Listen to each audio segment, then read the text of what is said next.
Hello YouTube, it's Landon. 9 months ago, I posted my walkthrough video of my homemade Tacoma camper, and I got way more interest, way more questions and views than I ever expected to. So I'm gonna do my best to try and answer some of those questions in the next 2 videos. I did not do a good job of filming, so I only have footage of me building the basic camper, the aluminum structure and everything. So I'm gonna show you all that, some of the still pictures I have going through the process and everything. And then in another video, I'm gonna do kind of a Q&A and answer as many of the questions as I can and try to get you all the information that you're asking for. One thing I am gonna throw out there in this intro, in the video, I talk about the fact that I taught myself how to TIG weld aluminum, and I know I was doing things incorrectly. But like I said, it's been 3 years now, roughly 46,000 miles that I've put on this camper. And she's been to Alaska, driven the Dalton Highway and the Dempster in Canada. That was almost 18,000 miles alone just on that trip. And all of my aluminum welding has held up. Underneath the substructure, everything, I have not found any cracked welds, nothing is broken. So that actually worked out better than I thought for. But yeah, I'm gonna go through and what I started with, the brief history of the truck, and give you all as much information on the build process as I have. This is what the truck looked like in April of 2023 when I started building the camper.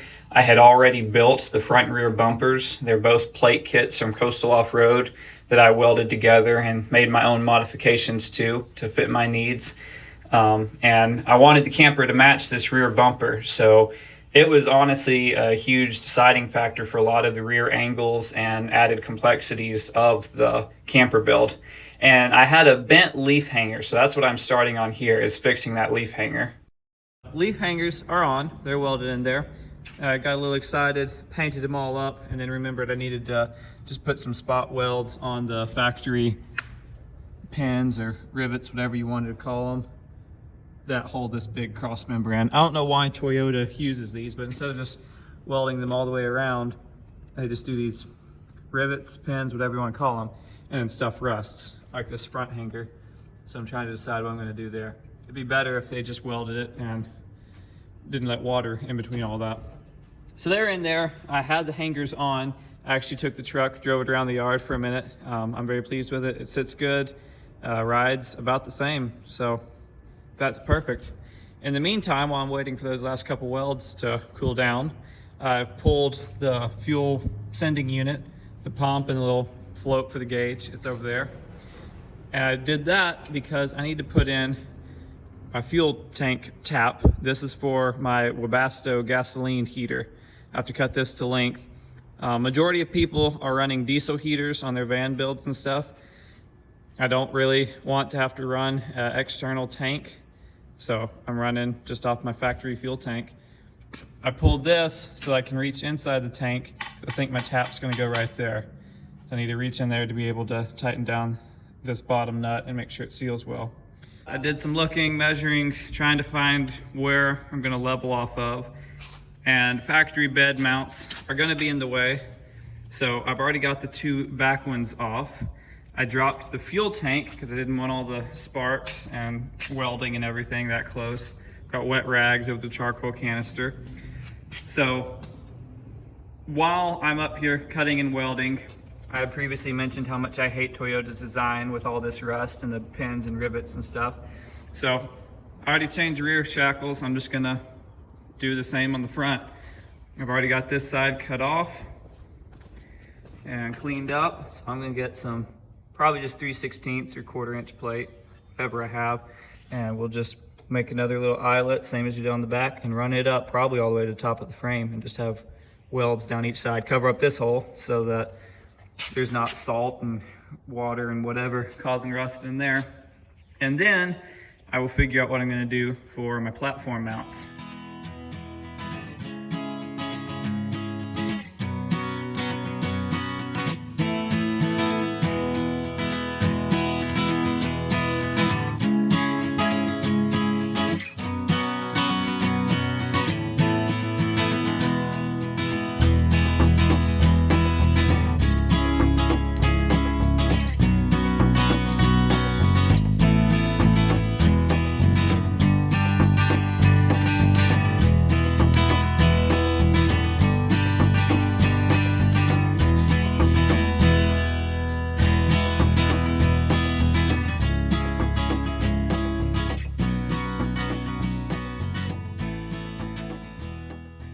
I did get my camper mounts fabbed up.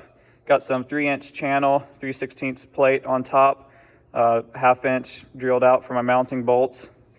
There's gonna be one in each corner. I started with just the 2 back mounts and leveled it to the frame.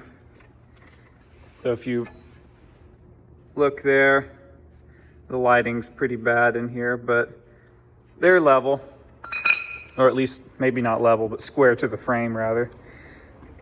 But they're set up to where these little rubber bushings are about 3/4 of an inch above the top of the charcoal canister, or top of this cross member here. So should be plenty of room for flex. And then I'll put a straight edge and square it to the back of the cab to figure out the heights for my front mounts. These are the flex mounts that I kind of got the idea online and then just kind of put together my own. These are 400-pound bushings, rubber mounts, whatever you want to call them. So they should be able to take 400 pounds of weight sitting on top of them before they compress all the way. And then this is a 50 pounds per inch spring. So I can tighten these up, and every inch it's compressed, 50 pounds, 100 pounds, 150 pounds, so on and so forth, just to kind of stabilize it as I'm going down the road. But what this does is it allows the frame to flex. Get this out the way. I have this little stainless plate on here just as a placeholder, but this is where my actual camper subfloor will mount to. It'll be 1/4 inch thick aluminum plate, but same thing. So the camper itself will actually be sitting on these bushings, but as the frame flexes, one side will be compressing, opposite corner, diagonal corner will be stretching apart. So that's what this spring does. It's not hard mounted. It allows everything to kind of flex and move. Because obviously, if I hard mounted an aluminum frame to this steel frame, as this truck articulates and flexes, it's going to start breaking the aluminum pretty quick. So hopefully between all 4 corners being flexible like that and just having all the flex in the Toyota factory frame, it's all going to be pretty isolated. I don't think there'll be much twisting to the camper itself. At least that's the plan. I want y'all to know that the shop space that I built the truck camper in belongs to my friend and mentor / boss, Casey. It's his tools, his shop space, his equipment, and a fair amount of his material that he donated to this camper project. So I am incredibly grateful for his generosity and all of the skills that he taught me through work that made this camper build a reality. So once again, thank you very much, Casey. I really appreciate it. Y'all saw me using angle iron as a straight edge. Make sure I'm not trying to necessarily find level, but I'm trying to find square with the back of the cab, because that's going to be probably the most noticeable body line. So we're level across here with the frame, and then square to the back of the cab. And then it's equally level all the way across. You check level on the frame itself, and this truck's actually sitting with a tilt towards the driver's side. I don't know if that's just because I know I'm always the only one in it, or the fuel tank's there, or whatever, because most of my tools are actually in the passenger side. But yeah, it's sitting with a couple degree tilt to the right-hand side currently, the way it is, empty. So you just match that all the way across, going front to back. You don't want to level it because it's going to be out of level with the truck. I'm not trying to level it to the ground, I'm trying to level it to the truck, which is not always just straightforward and easy. But ran it in there pretty hot. I nearly caught my airline on fire on that side. It started smoking. I'm glad I caught it in time. Here's the front cross member actually on the truck, on its mounts, the way it'll be when it's all finished up. Hopefully help with the visual of that instead of me trying to explain it.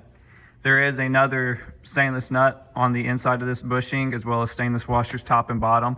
And I'm going to use those just to pinch that plate in there. I'm afraid as this thing bumps and rattles and goes down the road, that stainless all thread would eat at this aluminum plate. So just gonna keep that to where it doesn't move, and then any vibration, articulation will be absorbed in that spring and in the bushing itself. The camper is gonna be 70 inches overall outside to outside. An 1.5 inch foam insulation on each wall, and then another 1/2 inch of plywood. So whatever the interior dimensions are, I don't even know. But that's gonna keep it pretty tight in line with the edge of the truck. Obviously it's gonna be sticking out up there where the cab curves in. But as far as going down narrow forest roads and trails and stuff, it shouldn't have much effect on it. And then the rest of the framing is going to be the same 1 inch by 1/8 inch aluminum square tubing. And then the outside edges, the corners, the top edges, all the way around are going to be wrapped in 2 inch, 1/8 inch aluminum angle. They'll sit like that. And then that'll give me 1 inch, well, 7/8 sticking up to adhere and rivet my sheet metal to. And I'll have that lip all the way around the framework and the door on the back. And there's my swing arms, if y'all have not seen that yet. Swing arms are open. They're pretty cool. I'm proud of that bumper. But yeah, so there's step one. Gonna keep framing and keep going. My biggest concern at this point is what to do here. The front platform, the top of that aluminum is about flush with the top of this bumper. So I'm 1 inch shy, but I want it to sit up on top, not inside, because I can't match this angle or the curvature or anything. So have to figure that out, but we'll get there.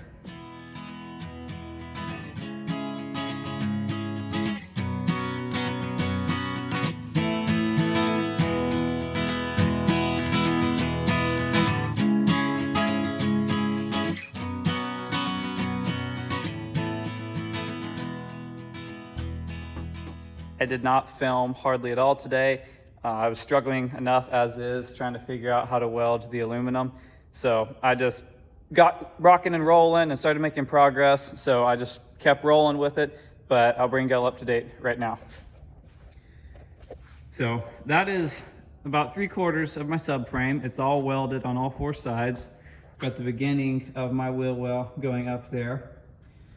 I figured out my offset for my bumper. I'm going to take some 1 inch or 1.5 inch angle. It'll weld to the face of this 1 inch and it'll lap over the bumper. I'll have about a 1/2 inch gap between the bumper and the camper.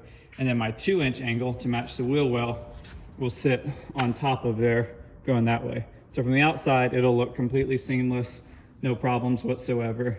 But on the inside, the floor will also be completely level. One thing I am very pleased about is my battery box down there.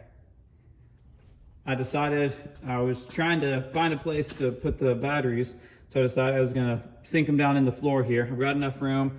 I've got clearance between the cross members all the way around. There's plenty of room up there. I should have moved it slightly further forwards, but it's all good. The flex is gonna be side to side. There's not gonna be much going front to back. If there is, I've got major frame issues.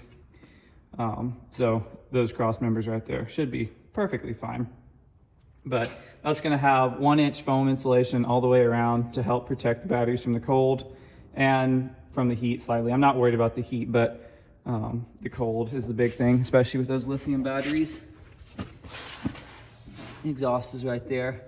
But I've got my airbags completely collapsed on both sides. They're basically acting as bump stops. So if I had a wreck or somehow hit something so hard that I popped the airbags and the axle went as far up as it possibly could, it has 4 1/8 up travel to the airbags there, completely collapsed. I have 5 inches exactly between the top of the diff and the bottom of my battery box. So if I ever damage the battery box, I have much bigger problems. Something has gone terribly wrong and I've broken multiple things, if not the whole truck. And then this is just a ABS and limited slip diff line. So it moves freely. I did cut this top bracket off just to give a little bit more clearance for it, but that'll be just fine. Got the sheet metal in there. Obviously it'll be fully sheet metaled in on all sides. Sealed up and watertight. And then I'll just have a little trap door in the floor, probably just big enough for one battery at a time, so I can pick it up and pull it out of there if I need to. But those are 26 pounds a piece. They're lithium batteries, so they're lighter than the AGM batteries or anything else, but still, you know, that's 52 pounds that I'm saving and putting it further down on the truck. So keeps my center of gravity lower is the idea. Plus gives me more space on the inside.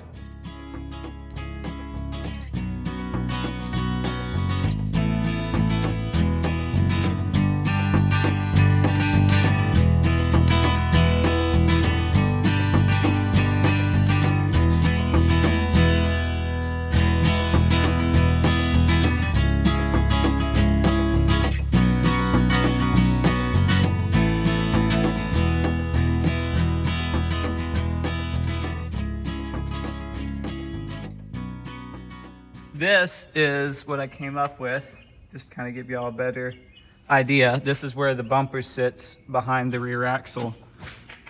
And the front 2-inch angle just sits underneath that 1-inch square tubing like that. So I just took that 1.25 inches, actually, is what this is, and flipped it over, and that was able to raise it up some. So that's how that ended up. Pretty pleased with that.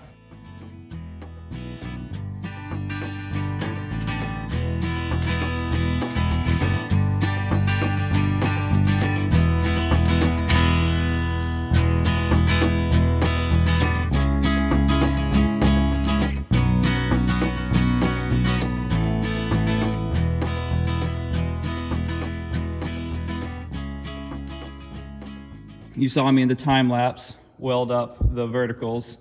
I did not show you these before, but I've got the bracing. This is 1/8 inch flat bore, and then this is 3/32 plate, and it's on all 3 sides, fully boxed in. Got the outside ground smooth, and then all this will just be painted over. Pretty pleased. From the top of the wheel well to the top of the gussets, it's flat and level across, 7 inches up from the bottom. So that body line is going to match very nicely. The top will be boxed in the exact same. And then I'll have something similar on these back corners, but that's obviously a different angle, so I don't know about that yet. All of the frame and everything is completely welded out. This is the back side of it. You can see I got the angles figured out to match the bumper. I was laying out for my door. These are the uprights for the doors, or for the door. And then the little drop down there fits inside of the bumper. If I've not said it already, the reason I went with the exoskeleton design is 3 main reasons. One, first and foremost, is weight reduction. It's going on a little truck, trying to cut as much weight as possible. 2 is thermal bridging. Anywhere where there's cross members, instead of insulation, obviously heat and cold is going to transfer through there. Not too worried about it with the floor. You know, heat rises, so the roof and walls is going to trap most of all the heat that I need. And it's not an option. You have to have cross bracing and structure in the floor. It's the only thing that's load bearing on this camper. So everything else is just up, around, and back down. No studs, and only 1 bow going in the center over the roof.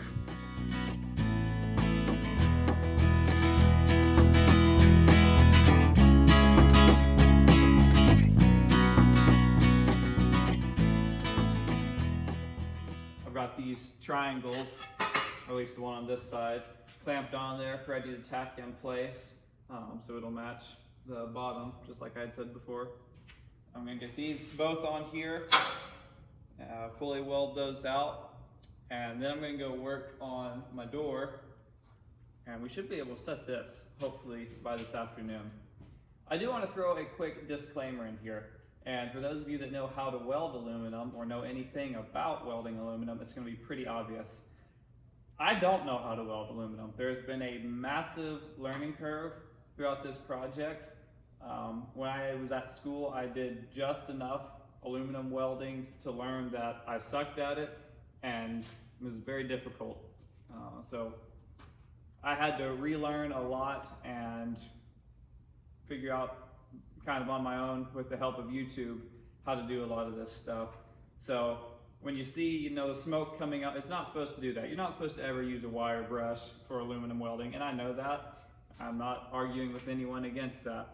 But it's what's working for me. I'd welded 2 pieces together, and just on one side even, and then put it in the vise and was flexing it and pulling it apart, and it was actually cracking just outside the weld. Obviously, if I bent it with the weld, it would have broken, but that was kind of what put my mind at ease. The material itself is gonna break before the welds do. So they're not the prettiest, they're not perfect by any stretch of the imagination, but they're plenty strong enough. I've not had any of them break when I'm picking this up, moving it around, anything. I've actually even had pretty good luck with my taps holding. So just want to throw that out there. If for those of you that are watching this video and might be interested in doing something like this, I'm not a professional. Don't weld aluminum like me. Either get someone that knows what they're doing, or figure it out on your own and do your best. But just want to throw that out there.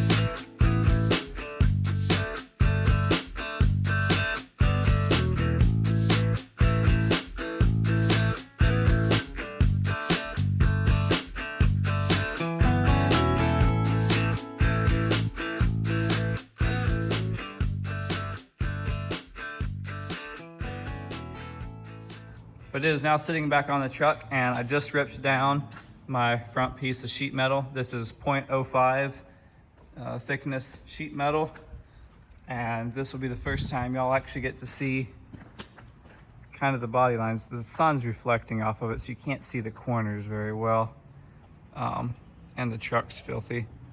But that's kind of how far it's gonna stick up.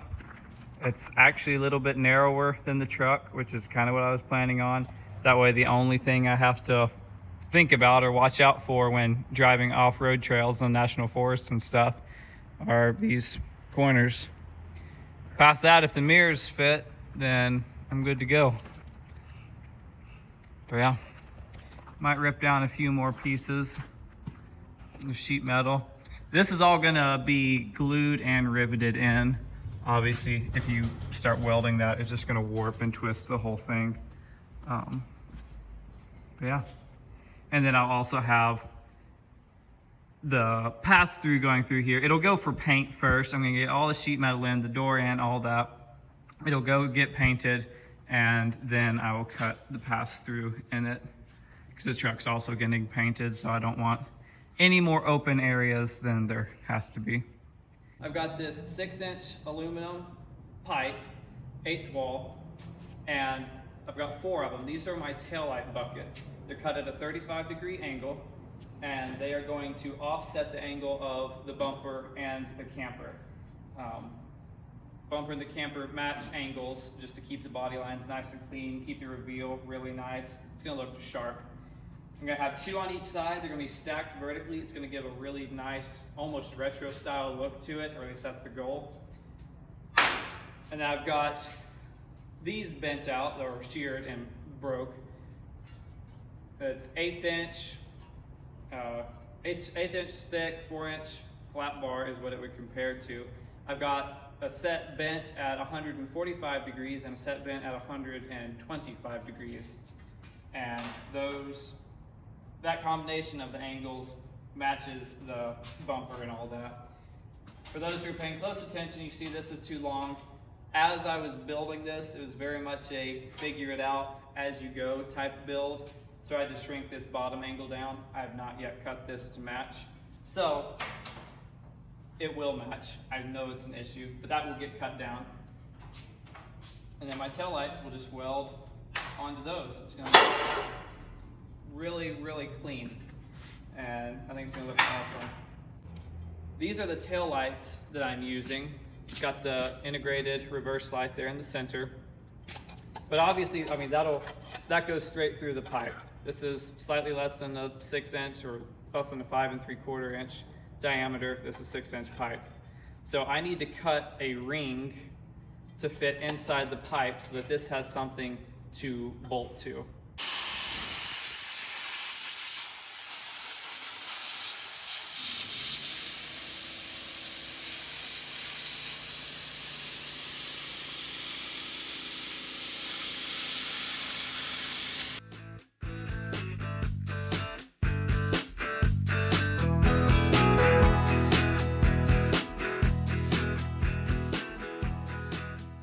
Got my taillights finished up, ground them down all nice and clean. It's a lot harder to get a nice smooth radius on a pipe that's consistent all the way around versus, you know, just a straight angle. But they're not bad.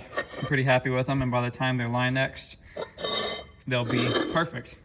There's the insert tail light.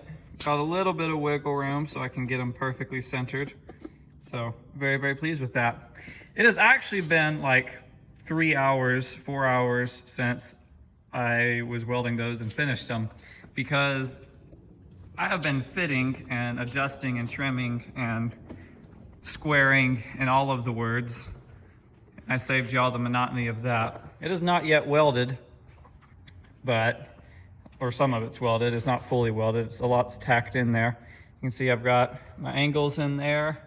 It matched perfectly. That's just a support piece to hold the gap right there. Got my door frame, and that will not be welded in because I have the actual door frame, the 1x1 on the inside. I have to put the sheet metal in first, and you can see I planned ahead for that. I've got a 1/16 gap down there at the bottom. Don't look at that terrible weld. That is absolutely terrible. I shouldn't have shown that. That was like one of the worst welds, I'm pretty sure. But that sheet metal has to fit in there first because I'm not going to be able to stand it up from the inside. So I'm going to get the corners tacked up, welded, and then this top piece is going to come back off. Sheet metal is going to go in, and then top piece will go back on and be fully welded out. Biggest downside to that is, you know, if I screw up the door or if it ever gets damaged at any point, can't really replace it. It's going to be a patch job. Try and just put a band-aid on it, which I acknowledge that, but not much I can do about it at this point. Not going to change the whole design, and I need structure there for my door. So yeah, here's the other side. Same thing, same setup. Got everything clamped up. That's about my biggest gap right there, and that's just because my angle was slightly off up top. But proud to say that everything is within an 1/8 inch tolerance. There for a little while I was trying to get all of this settled and tied together. I thought we were looking at like a 1/4 inch tolerance, which that was not gonna fly for me. 1/8 is more than I was hoping for, but for as much as everything's up there just kind of floating around on its own, I can live with it. I'm not upset about it. It's still sitting smooth and straight. There's not a rack in it. So very happy overall. Got all my other gussets cut out. Same as the front there. I'm gonna do the exact same thing in these back corners, and then on the back panel, we'll have the 45s in each corner to match the sides. But then here on the, I don't know, where the taillights come out, the squares, I'm gonna just wrap a sheet 7 inches long. That's what those triangles are. And it'll just wrap all the way around. It's gonna look really busy if I try and add more triangulated gussets there. So I'm just gonna cap that whole thing there, top and bottom. And once it's welded out and ground smooth, it's just gonna be one big continuous piece, cap, gusset, whatever you wanna call it. I think it's gonna look clean. So there's the one side with the tail lights. They're not lined up perfectly. They're just held on there with painter's tape, but that'll at least give you the idea of what I've been talking about all this time. I think it looks absolutely epic. You imagine the bumper wrapping around my jerry cans spare tire. They're gonna match both, one or same on each side. Got a 1/2 inch roughly gap in between them. Might stretch that out a little bit more, but I think it looks awesome. It's gonna look even better when it's all finished out. Let me grab my actual light right quick. see if we can drop that in there. I am so happy this turned out like I was hoping. This is, oh my goodness, this is well worth all the extensive additional labor that it's taken to match all the angles with the bumper and everything. That's gonna look awesome. That's gonna give it a very unique look compared to just a lot of the other box campers. Very, very pleased with that. It's gonna look really, really cool, especially even with the side profile. It's gonna stand out and give it some character. And this is a feature that I have not shown y'all yet. I worked on it a little bit. It's just clamped in there right now, so it's not fully functioning, but y'all can see what's going on. I didn't want to have like a ladder or a step stool I just pulled out and sit on the ground, and because of my swing arms, I can't have something on the outside that folds down. So I've got this pull-out ladder that's gonna come down, and obviously when it's on the truck, it's gonna hang a little lower down. The angle's not right there. But I cut and notched my 2-inch bottom angle, and then over here on the little jig, I'm about to weld up this 1x1 framework that's gonna set in there and kind of finish that out, trim that out, and give a lip for the sheet metal to land on.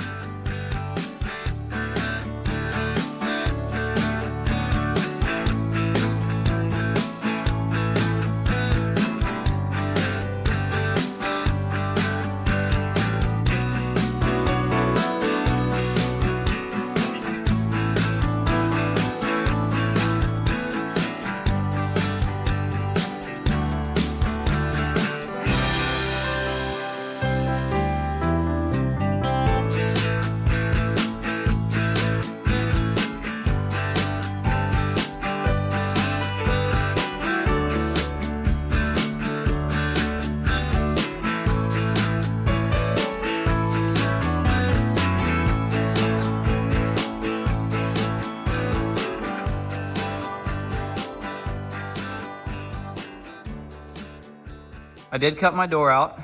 It looks pretty sharp. I've enjoyed just standing here and seeing what the general profile of the truck's gonna be from the back. It's gonna look way cooler once we have the 6-inch kind of retro style tail lights on there. The other really cool thing that I'm very excited about, finished up today, or not finished, but have mostly built, are my pull-out steps. Before, y'all saw me make this little notch in the frame, trimmed it out, makes it look nice. And I've got this ladder that sits underneath the floor of the camper. And originally it was just gonna pull out to here, but then because of the bumper overhang, that wasn't enough. So I took that stainless angle and put a 4-inch slot in it, and have patience with the poor mechanisms of it right now. It's not the final hardware, but if you pull it out, it's dragging on that angle currently. There's the neighbors.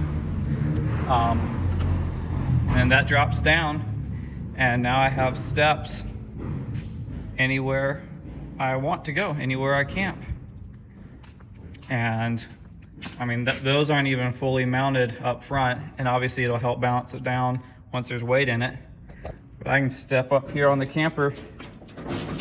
I mean, you can see the whole thing moves up, but once it's sitting flat and level, this is gonna be perfect. Step right up here into the camper. And now I'm in my house, in my home. It's gonna be pretty awesome. I'm very excited. That turned out very good. So here's the first sneak peek of the truck camper actually looking like a finished product. Doors are in, taillights are on, sides are on, everything's sealed, everything's good to go. I've got my insulation in on all the walls except for the back. I have to do wiring for my lights and get a little spray insulation to go in these corners. I also insulated my battery box since I had it out here. Insulation all the way around, including the bottom. Got the 2 batteries, and that's what's going to be cut into the floor, and it'll sit right there above the axles. Still have to insulate up and over the wheel wells, and then that'll be boxed in with plywood.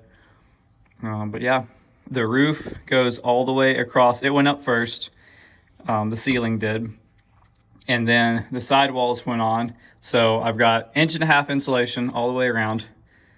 So there's 1.5 inch over here holding up the ceiling, 1.5 inch over there, and then the front wall went up. So the front wall helps hold up the ceiling and puts pressure out on the sidewalls as well. So it's all interlocking, stabilizes each other. Unfortunately, that is it. That's all the video footage. That's every picture I have of the build process of this truck. I have nothing from the inside build out. The first or second time, when I ended up with water damage in here, I gutted it down to the aluminum box and rebuilt everything. The layout stayed the same, but a lot of the material changed. The way I built things, the way it was assembled, all that changed. So in the next video, I'm going to try and answer as many questions as I can, both on material, hardware, where I sourced stuff, how I did certain things, just different aspects of the truck, and questions that I've been asked in the last 3 years. Keep leaving your questions in the comments, and I will try to answer them the best I can. So thank you.